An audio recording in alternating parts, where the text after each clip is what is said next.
Hello నమస్కారం, welcome back to orange oven. ఈరోజు మనం అటుకులతో చాలా టేస్టీగా ఉండే ఒక స్వీట్ చేయబోతున్నాము. చాలా సింపుల్గానే చేస్తున్నాము. పిల్లలకి అందరికీ చాలా బాగా నచ్చుతుంది. ఎలా చేయాలో చూద్దాం.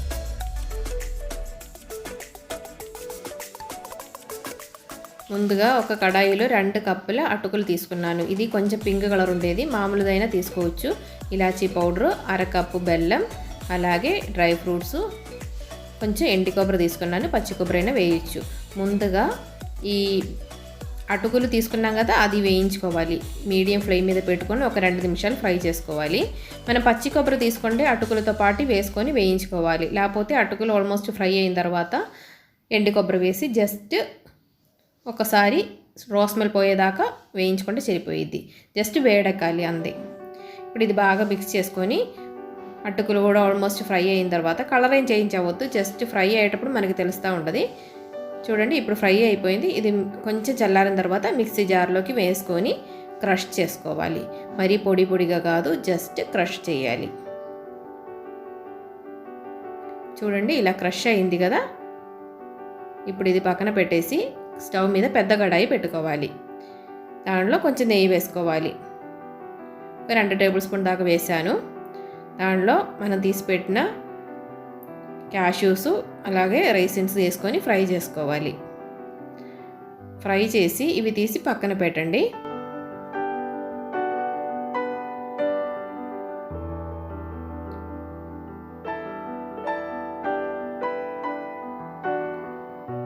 ఇవి తీసేసి ఇంతే నెయ్యిలోనే మన బెల్లం కూడా వేసుకోవాలి. బెల్లంకి తడవడానికి ఉండే ఒక 2 టేబుల్ స్పూన్ దాకా వాటర్, ఎక్కువ అవసరం లేదు. కొంచెం ఎక్కువ అయినా కొంచెం ఎక్కువసేపు మరిగించాలి అంతే.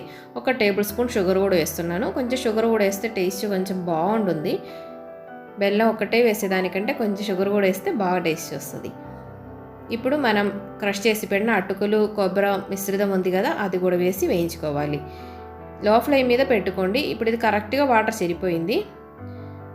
ఇలాచీ పౌడర్ కూడా వేసుకొని మిక్స్ చేయండి. ఒకవేళ కొంచెం వాటర్ ఎక్కువగా ఉంది అని అనుకోండి, ఒక 2 నిమిషాలు ఎక్కువ పెట్టి కొంచెం మరిగిస్తే అది తగ్గిపోయిద్ది. ఇప్పుడు ఫ్రై చేసి పెట్టిన డ్రై ఫ్రూట్స్ కూడా వేసుకోండి.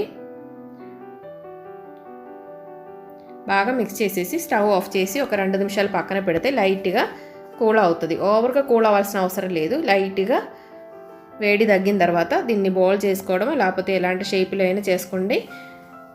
మనకి లడ్డూలు తయారవుతుంది. లడ్డూలు అని అనొచ్చు, లేకపోతే పోహా స్వీట్ అని అనొచ్చు. ఏదైనా టేస్ట్ చాలా బాగుంటుంది. ఇలాగే కొంచెం పిస్తాలు కూడా వేసి గార్నిష్ చేసేస్తే బాగుంటుంది.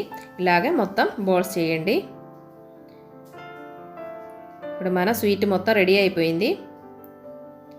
అందరూ ఒకసారి ట్రై చేసి చూడండి. అందరు హెల్తీగా ఉండండి, హ్యాపీగా ఉండండి. Thanks for watching. Orange continues. Bye bye.